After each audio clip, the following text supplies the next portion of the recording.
There's very little I can do for him now, Mrs. Hill. He's very weak. Oh, dear. Is there no hope? I'm afraid not. It's more a matter of hours rather than days now. Does Mr. Anthony have any relatives?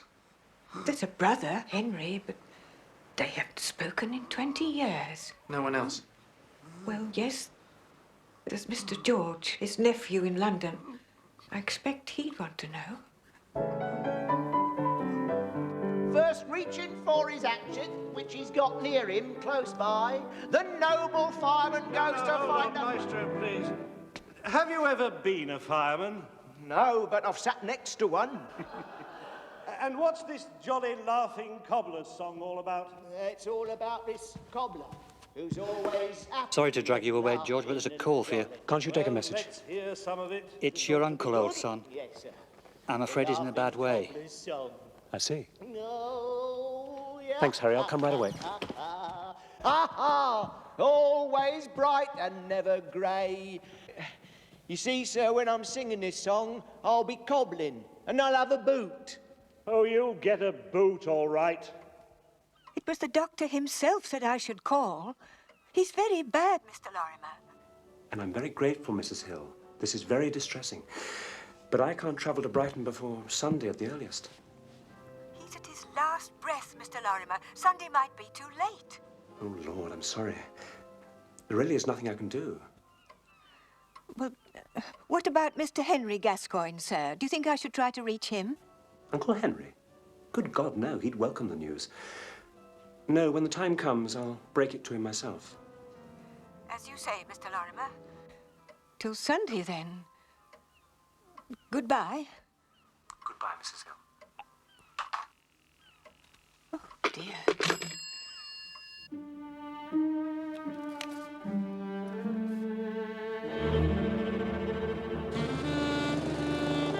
Following England's defeat in the first test at Trent Bridge, the selectors have made two changes.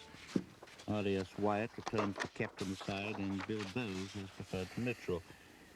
The team is Walters, Crickets. Sutcliffe, Hammond, Hendon, Wyatt... The English Ben, enigma. James, Theory, Verity, Farnes and Bowes. I know not of any other game where even the players are unsure of the rules. Thank you, Miss Lemon. Aussies are one up already. You can bet the Don will be looking for 3 figures at the hallowed ground. Hastings, I have no time for this Don and his crusade at the hallowed ground. I have a dinner engagement with my dentist. Your dentist? Positively morbid. But you're always trying to avoid him. Not at all. Off duty, he's quite charming. Besides, he likes to see the end product at work. For England, Bowes and Farnes, who returned to the excellent figures of 5 for 102.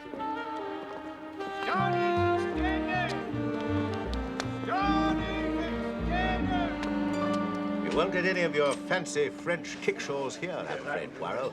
Just good, well-cooked English fare.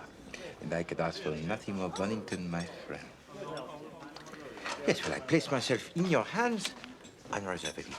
Yes? Absolument. Ha! Yes. Well, where's Molly? Yes, sir.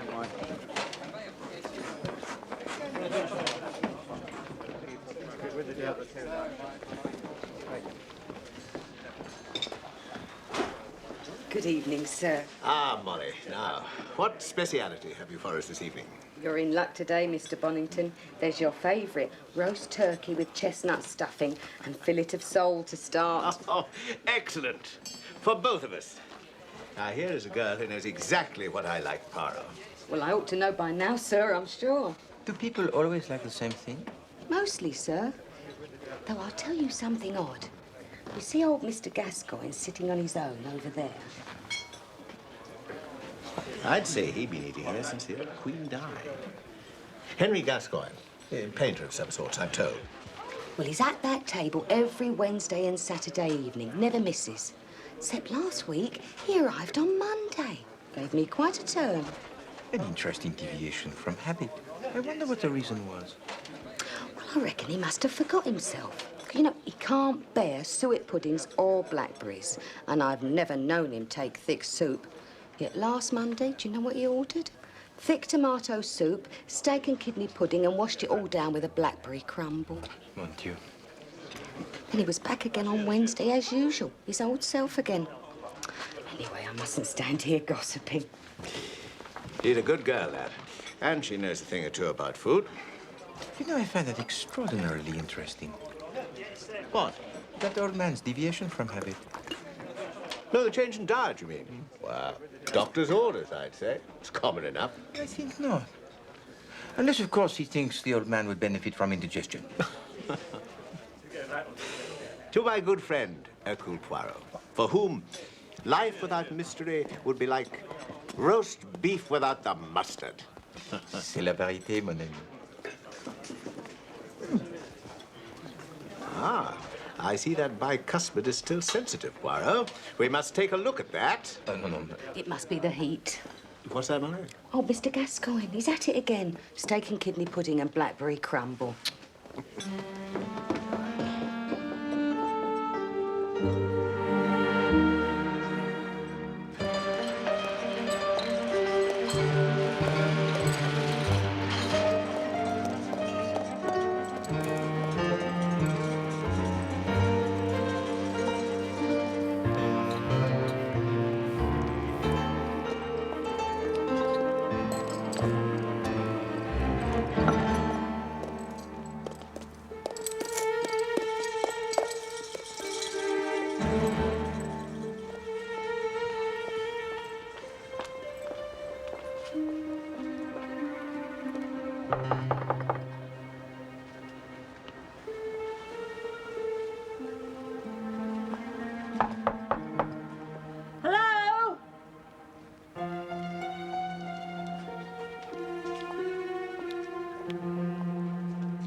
Been out here for 3 days. Dirty old devil. Hasn't had a bath since last pancake day either. Not a sound from inside. He might have taken ill.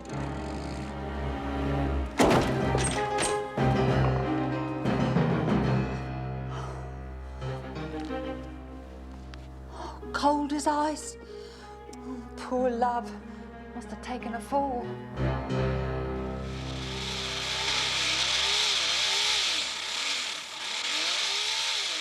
Here's a funny thing, Poirot. Remember that old fellow we saw at Bishop's the other night? The one that Molly remarked on, about how he'd changed his diet. Try not to talk. Well, I'm afraid he's eaten his last blackberry crumble. Poor old chap's kicked the bucket. Seems when he got home that night, he fell down the stairs of his lodgings.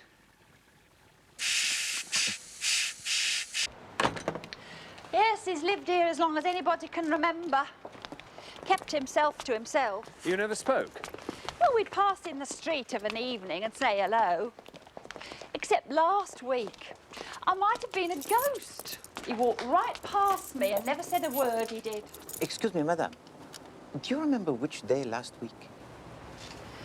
Who are you, anyway, asking all these questions? Who's he? He's not English, is he? I'm begging your pardon. He's Hercule Poirot, private detective. Madame? Oh, yeah, well, they all say that, don't they? You tell him it was last Saturday that old Gascoigne passed me by in the street. That was the last time I saw him alive. Saturday.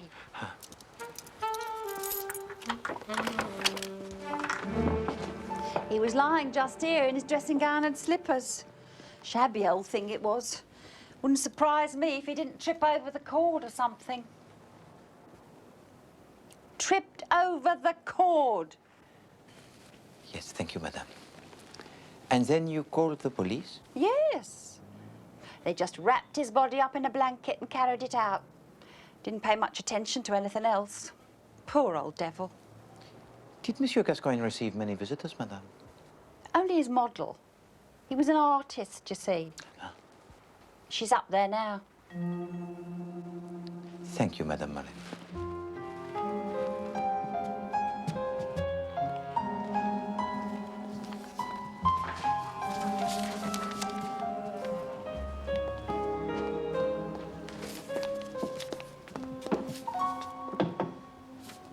Excusez-moi, mademoiselle. Who are you? I am Hercule Poirot, a private investigator. And my associate, Captain Hastings. Morning. Is there something here that requires an investigation? Oh, no. It's more a matter of professional curiosity, that is all. A small idea. Perhaps you can help us, mademoiselle. Is there any reason why I should? Is there any reason why you should not? My name is Dulcie Lane. I was Henry Gascoigne's model. What else do you want from me? Ah, but no, but that is most helpful. The bond between the artist and his model is legendary. Really? Oh, yes. But you would have noticed if his behavior had been in any way unusual. I doubt it. Painters' behavior is always unusual. They can never make up their mind whether to commit suicide or give a party. So, nothing out of the way about him? No worse than any of them. He had some odd arrangement with his agent, I believe. Peter Makinson. But you'd have to ask him about that. An agent? So he was successful then? Don't be misled by all this. Henry wasn't a poor man, just mean. Did he have a family?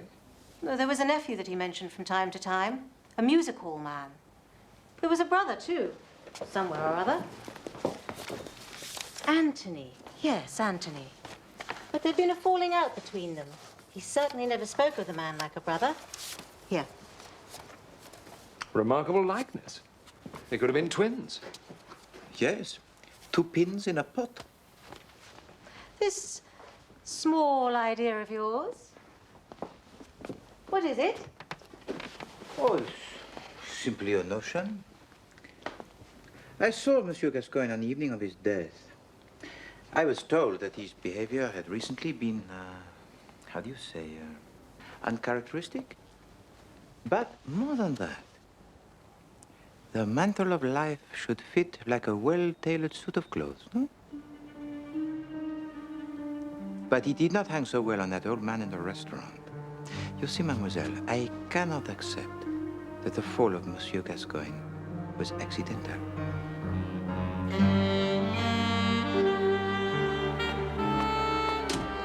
Hardly the kind of woman to push an old man to his death, Poirot. Ah, the auburn hair, mon ami. Always the auburn hair. No, I just find it pretty hard to believe, that's all. Well, she did not seem to be unduly upset by Monsieur Gascoigne's untimely demise. Well, why should she? What about that brother, Anthony? Yes, we need to find the brother, but also the artist's agent, Peter Mackinson. Thank you, driver.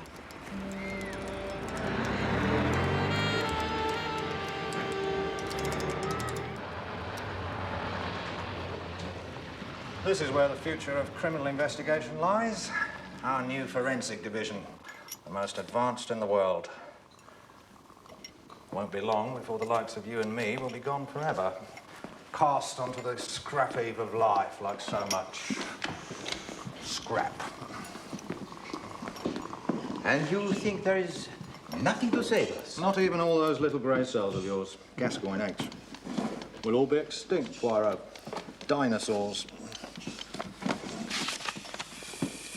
Henry Gascoigne, 68 years of age, artist by profession. What's your interest in this, Poirot? Oh, he was an acquaintance of a friend of mine, and I merely wish to put his mind at rest. Died from a broken neck caused by a fall down the stairs. Apparently he was a recluse, bit of an eccentric. None of the neighbours can remember seeing any visitors that evening or the following morning. That evening? The estimated time of death was at or around 9:30 p.m. on Saturday, June the 16th. It's remarkable. Your forensic division is very precise, huh? Well, no. There was a letter in the old boy's dressing gown pocket. It was posted that morning in West 1 and arrived by the 9:30 delivery that evening. He must have gone down to collect it and fallen on his way back upstairs. I see. May I see this letter? The pathologist still got it with all Gascoigne's clothes. Perhaps you remember who might have sent it? No, I don't. It was harmless enough. Of course. Who was the pathologist, did you say? I didn't. You take it from me, Poirot. This case is closed. Yes, well, let us hope, Chief Inspector, that the forensic sciences of which you are so proud will not replace every aspect of the detective's work. Let us hope that camaraderie will still play a significant role. No? His name's Cutter. I'd better telephone him to make sure he knows what to expect. You see, Chief Inspector, we are still very far from being the species extinct. Au revoir, mon ami.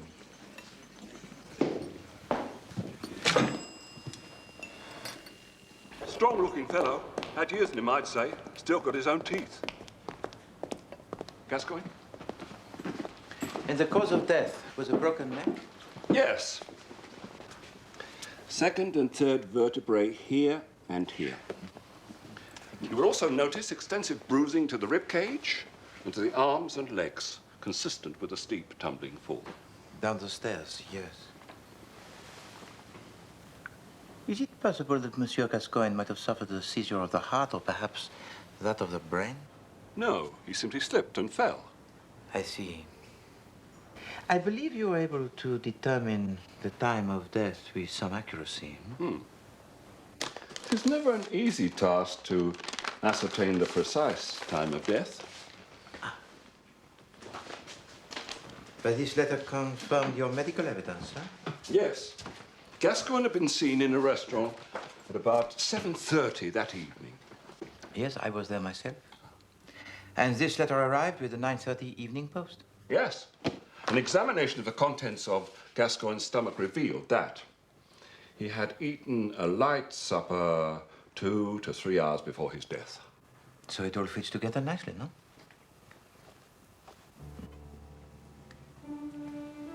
May I please borrow this letter, monsieur? Well, I'm sure you can be entrusted with its safekeeping, Mr. Poirot. Of course. Are you sitting down, Hastings? Yes, yes, I am.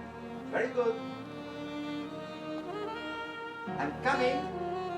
Oh, fine, fine.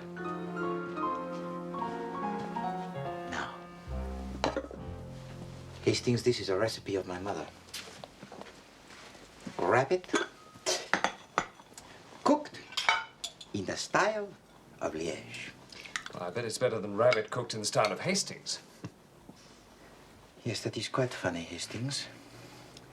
However, when you are grown up, you will find that food is not really the subject suitable for the humor.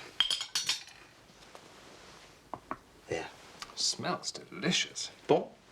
The aroma is the most important ingredient in any dish. No, Hastings. Use your spoon. That is the Liège way. To use the knife is an insult to the cook. It implies the meaty stuff. You're not eating? Oh, unfortunately, no. My left bicuspid is still causing me that considerable discomfort.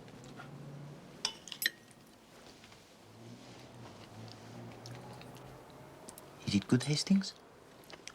Please, do not be stinting with your praise. Oh, it's wonderful.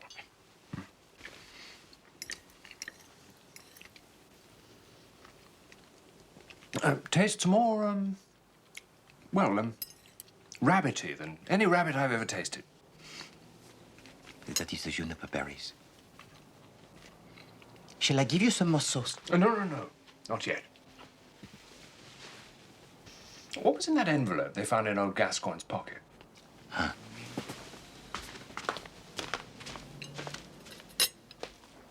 You are invited to a preview of contemporary European paintings recently acquired by the Farringdon Gallery.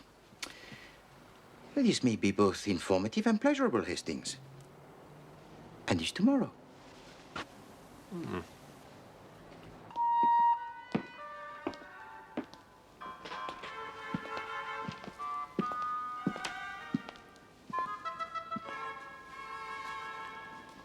Man throwing a stone at a bird. Really? Which is which? Jean Miro, Hastings, an exponent of the surrealist vision. A work inspired by the dream, no? Yes, a man with a most individual imagination. Is there some way I can help you, gentlemen? My name is Makinson. Peter Mackinson, the agent of Henry Gascoigne? Yes. What a tragic loss. I understand that your contractual agreement with Henry Gascoigne was an unusual one, monsieur. Unusual? Have you ever heard of an artist who wouldn't sell his paintings? Wouldn't sell? You mean not at all? Well, that must have made your work impossible.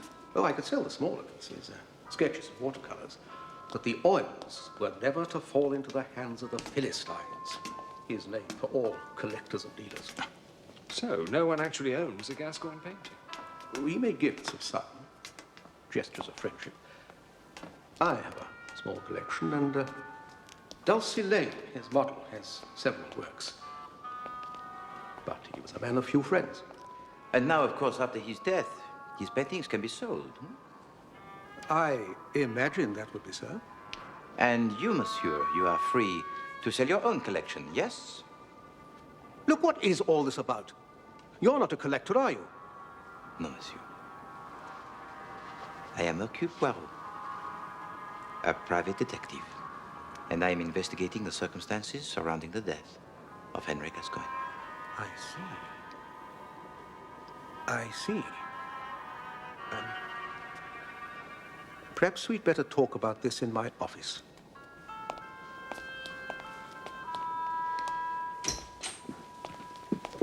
Gentlemen?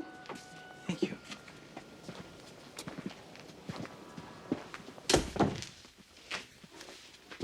Ah, that is a picture by Monsieur Gascoigne, is it not?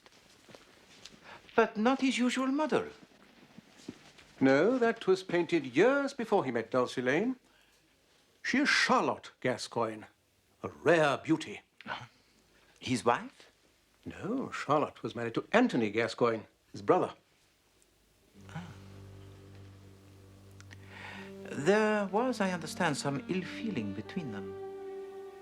Yes. Henry arrived here one day with this painting and asked me to take it into safekeeping. For what reason? I don't think Brother Anthony was keen on the idea of his wife's naked body being displayed in public.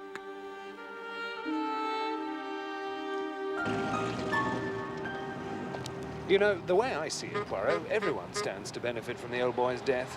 Indeed, mon ami. His work was in demand, but unobtainable. His death will create much attention. Probably push the prices through the roof. Yes.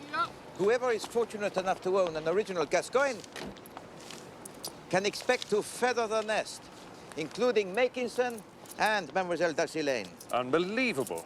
No, mon ami. Even the closest acquaintances could be tempted. Well, they could have played for lunch. Lunch? England won the toss, went into bat. Sutcliffe and Hammond were back in the pavilion before lunch. 78 for 2 at the end of the opening session. Chipperfield trapped them both. Lunch? Of course, Hastings. Lunch. Don't you see? See what of it?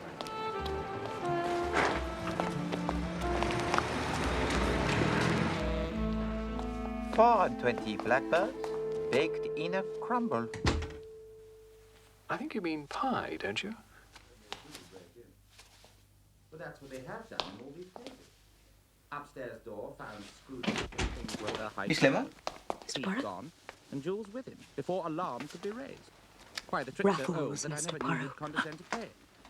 Not so old as it looks. Such a dashing figure. Choosing the cigars and handing me mine. Cognac or Miss Lemon. Benedictine, Bunny. How did you get on with the music halls? Besides, he went on. The rooms were not George Lorrimer is the manager of the Carlton Theatre, Bethnal Green. And the key missing, so that Excellent work, Miss Lemon. Miss Lemon. But that was where he left his red Back to ladder. Monsieur Raffles. I exclaimed in triumph. But Raffles only shook his head. I don't believe in that rope ladder, Bunny, except as a blind. Well, Hastings, tonight we must visit the theatre. What's all this about Blackbirds, Poirot? That Saturday evening, Henry Gascoigne finished his meal with the blackbird, or rather, the blackberry crumble. Now, the juice of the blackberry leaves a dark stain, and yet the teeth of Henry Gascoigne were not discolored. I looked most particularly. Oh, then the waitress must have been mistaken. It's easily done, you know. According to the pathologist, Henry Gascoigne died 2 hours after eating the light meal. I do not consider soup, followed by the steak and kidney pudding, to be the light meal. But suppose that meal was not dinner, but lunch. But the old boy was seen at the restaurant at 7:30. You saw him? Yes. But that was not Henry Gascoigne.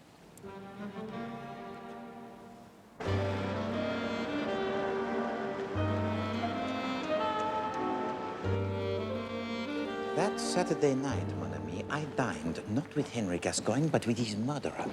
Henry Gascoigne was already lying dead at the foot of the stairs. And the killer, disguised as the old man, was able to leave the scene of the crime without arousing suspicion. Not quite.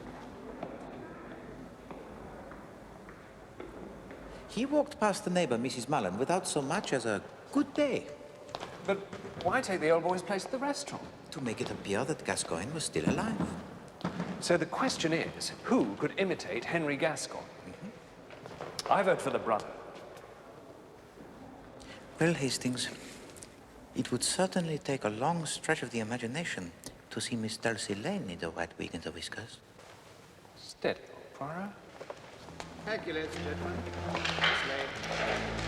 Next class, same time tomorrow. Oh, Mr. Robinson, good afternoon, please.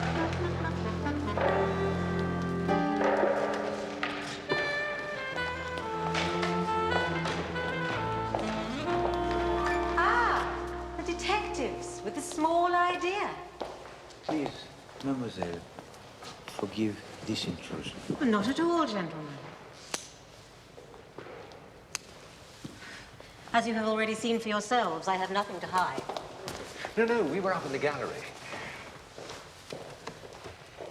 Miss Lane, I am now completely convinced that the death of Henry Gascoigne was deliberately arranged and by someone he knew well. Am I a suspect? I understand Henry Gascoigne gave you a number of paintings. Yes, 4 life studies. So you are aware, no doubt, of their value? Yes, I've had a number of generous offers. So you could be a worthy woman, Miss Lane. You think I'd part with them? At any price?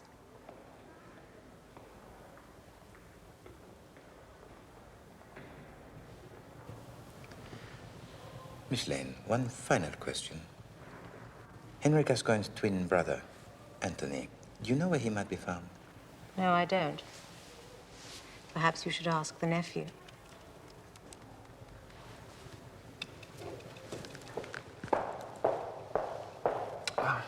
Thank you, Miss Lane.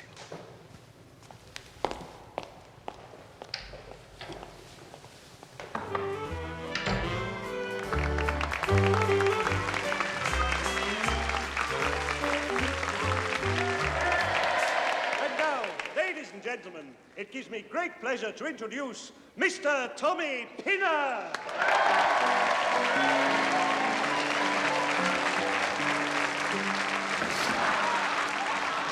Well, who better to masquerade as the old man than his twin brother?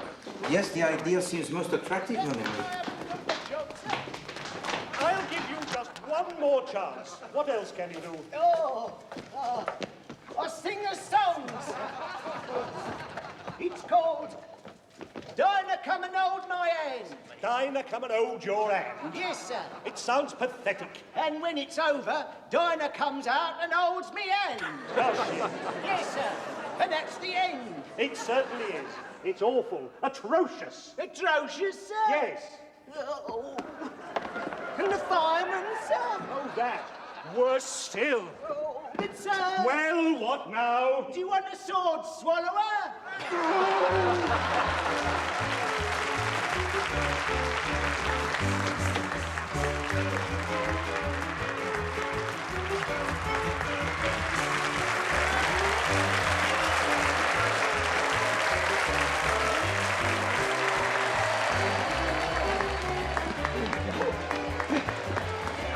That ass. Good ass. Hot ass. I love you. I've got time for a quick comment.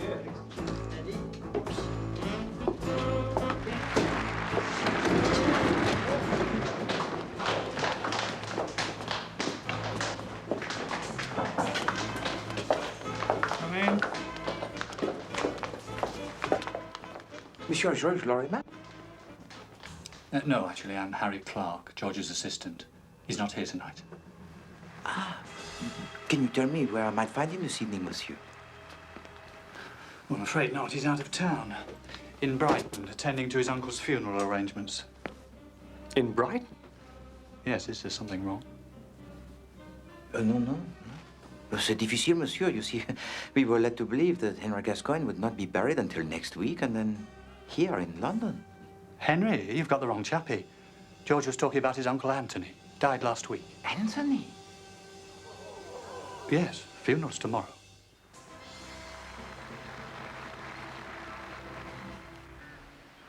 We therefore commit his body to the ground.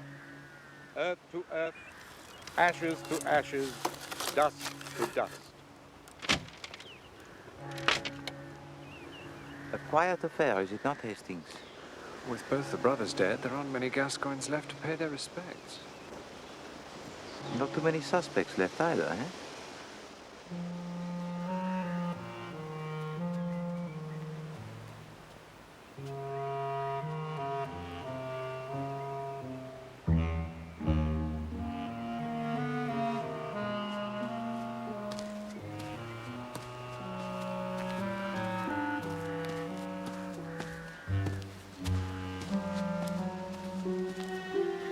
I'm Lorrimer.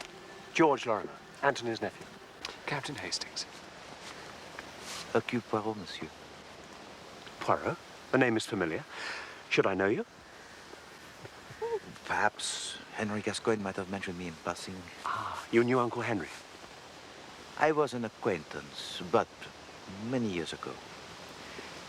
I only heard of the double tragedy last evening, and I felt the need to express my condolences to Mrs. Gascoigne and to yourself in person, monsieur. I'm sorry? Mrs. Gascoigne? Yes, the wife of Anthony. Oh, you mean Mrs. Hill, the housekeeper? She looked after him for years. Then Madame Gascoigne? Dead, yes. 10 years now. Marked the beginning of the end for old Anthony. He became a virtual recluse. But listen, I'm being terribly impolite. Why don't you both come back to the house? Oh, there's no wake, you understand. But I'm sure Mrs. Hill will provide us with some refreshment. An offer that is most generous, monsieur. We accept. The least I can do. Thank you. Anyway, I'd like to hear about you and Henry.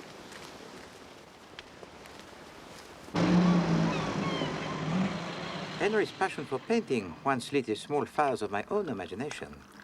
But alas, my talent as a painter was not as great as my ambition. May I be of some assistance, Mrs. Hill? I can manage very well, thank you, sir. Thank you.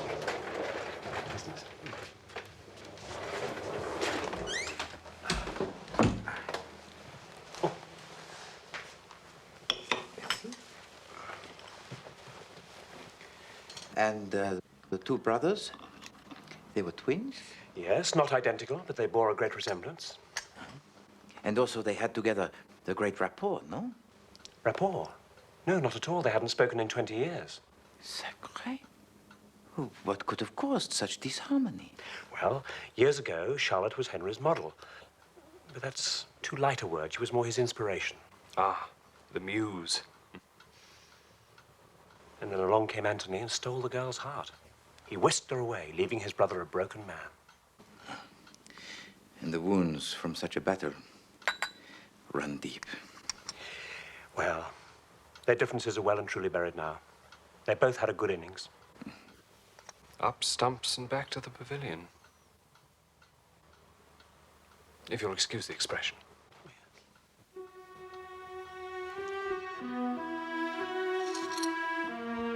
Ending orders.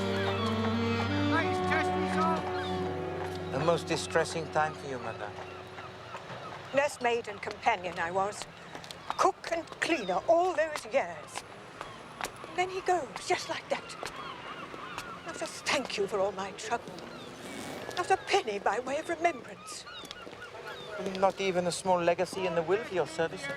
There was no will. Hey, bear up, baby, sir.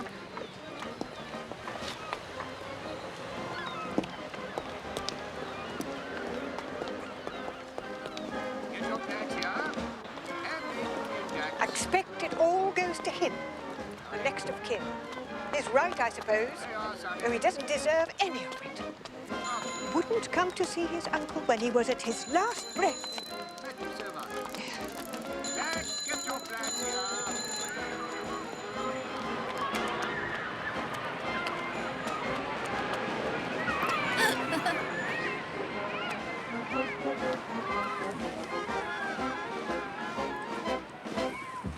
Mrs. Hill, could you please tell me, exactly when did Monsieur Anthony Gascoigne pass away?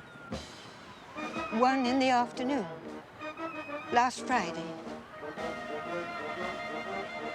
There was just me and him at the end. I told Mr. George, Mr. Lorrimer, that is, that there wasn't much time, but it was the Sunday before he arrived.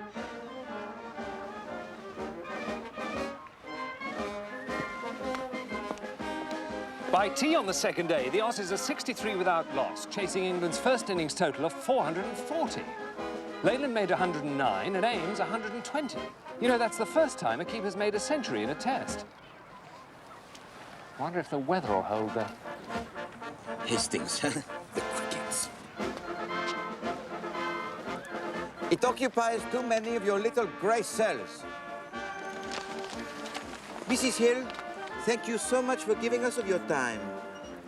Would you like us now to walk you back to the house? No, thank you, sir. I just want to sit and listen to the band for a bit.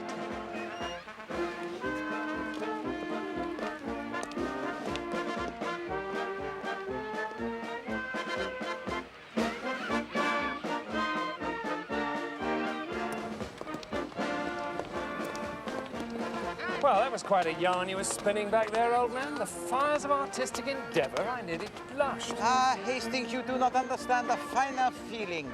But you were lying. No, Hastings, I did not want to cause Monsieur Lorrimer further grief with the revelation that one of his uncles had been murdered.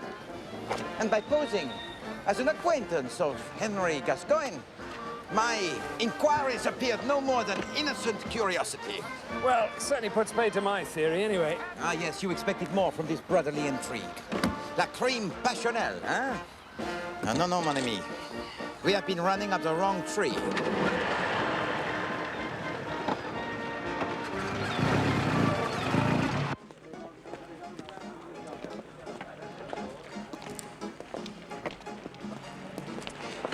Twice every week, Henry Gascoigne walked from his house here to the bishop's chop house. So he was a man of routine. There would be no variation. Now that Saturday evening, after the impostor had pushed Henry Gascoigne to his death, he would have followed this route as a matter of course. Hastings, where of an evening can a man be seen to enter a place as one character and emerge as another completely different character? Well, if he was a boarding house or a hotel. Without arousing the slightest suspicion? After the masquerade at the restaurant, he'd need to abandon his disguise. He would want to change back into his own clothes in a hurry and secure his alibi.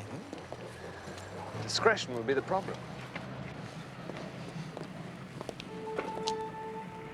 I think I have seen the answer, mon ami.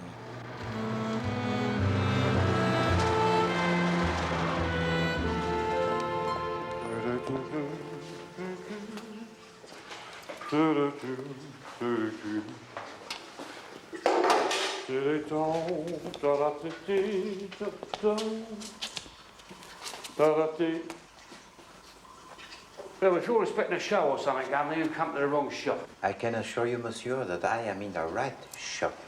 Oh, don't you come the old ass here with me, Squire. I'm sorry, the old... Oh, I've met your salt before. No, I do not think so. And if I mistake not, that beret you are wearing would suit better a man of an artistic calling. What's going on here? You are aware, are you not, that the withholding of evidence that might lead to the conviction of a known criminal is a most serious offense? What evidence? The yellow neckerchief worn by a man wanted for questioning in connection with the murder of Henry Gascoigne. There would also be the corduroy jacket with the trousers, a waistcoat with the berets, and a cane in a dark wood. Well, Waldo was just lying there, wasn't I? I wasn't going to throw him out and make a few bob with him down the lane. You have been diligent and honest, sir. I trust that this will compensate for the few bob you might have made.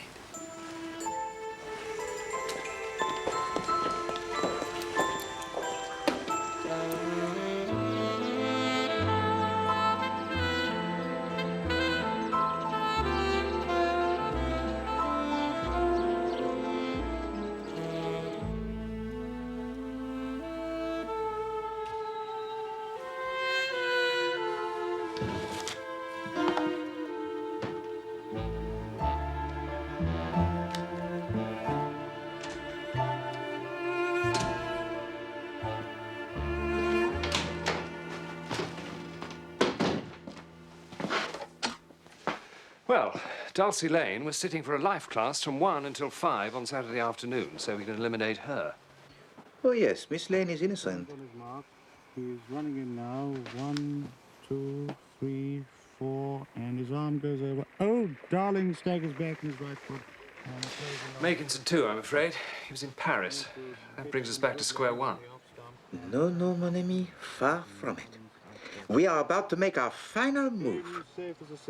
Kindly ask Miss Lemon to get me the Chief Inspector Japp on the telephone. A quicker ball this time. Oh, darling Miss Stooge, the ball's in the air and Sutcliffe's taken it. A simple catch, and darling is out for North. That's Verity's third wicket of the morning. Australia now 204 for 4.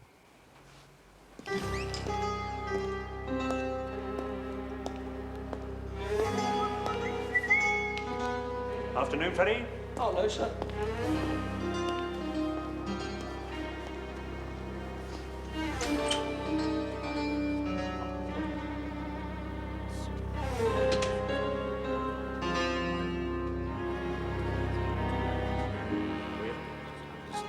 Ah, Monsieur Lorrimer, I am so glad.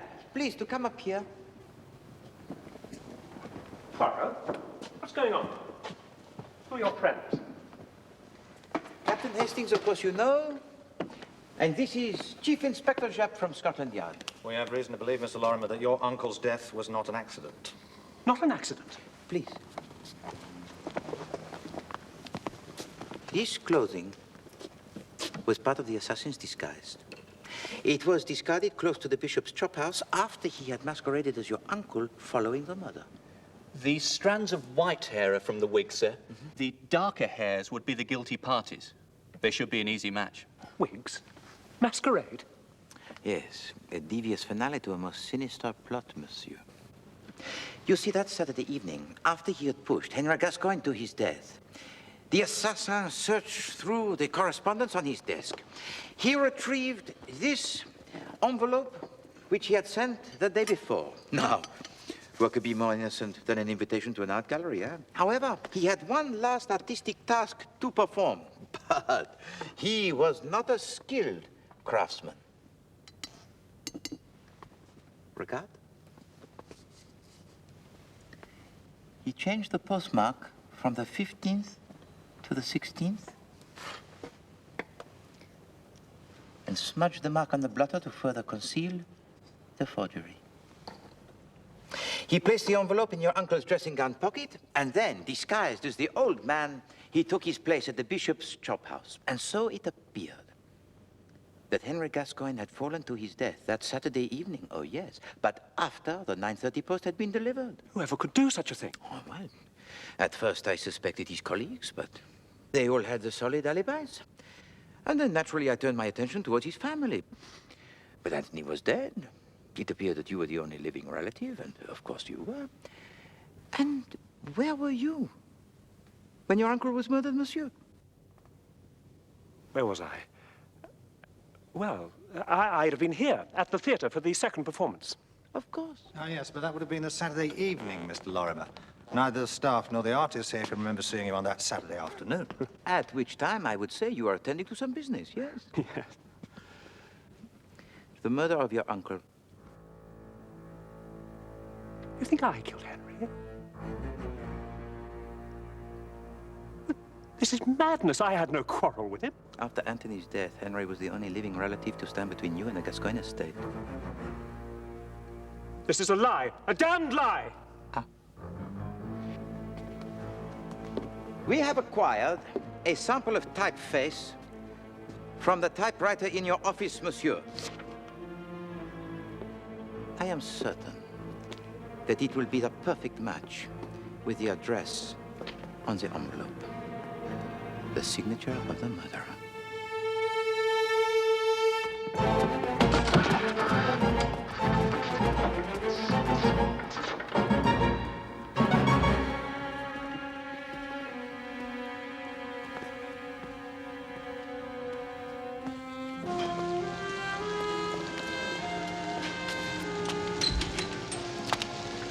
So it was the music hall act that made you suspect Lorrimer? Well, it was a very good impression of an old man, and Lorrimer must have seen it many times. Indeed. And Lorrimer had been ready for many weeks. When Mrs. Hill, the housekeeper, telephoned with word of Anthony's imminent death, Lorrimer knew that all of Anthony's money would go to Henry Gascoigne because there was no will. But why on earth would Lorrimer masquerade as old Gascoigne on the previous Monday night? Dress rehearsal. Had to be sure of the disguise on the night. He nearly got away with it. Yes, but you cannot play Othello simply by blacking your face, eh? You have to think like a Moorish general. And Lorrimer's performance was fatally flawed. Hastings, suddenly you look very pale. Are you feeling unwell? The test, Poirot. Extraordinary. Listen. Verity takes 14 wickets for 70 runs on a day when England bowl out Australia twice to win the second test. 6 wickets in the last hour. And after the weekend rains, you are surprised, mon ami? Australians are used to hard pitches. The Lord's wickets would have been decidedly sticky, no? So it's not a day for the stroke play. No, it's a day for the art of spin bowling. And Hedley Verité is the greatest exponent alive. Bowling left arm, the leg breakers to the right-handers. He would have them marching through the long room in no time, eh? He has flight variation, the Chinaman. And the most deadly quicker ball that dips into a yorker. Oh, yes. On such a day, Monsieur Verité would consider, what, 14 for 70? A fair haul.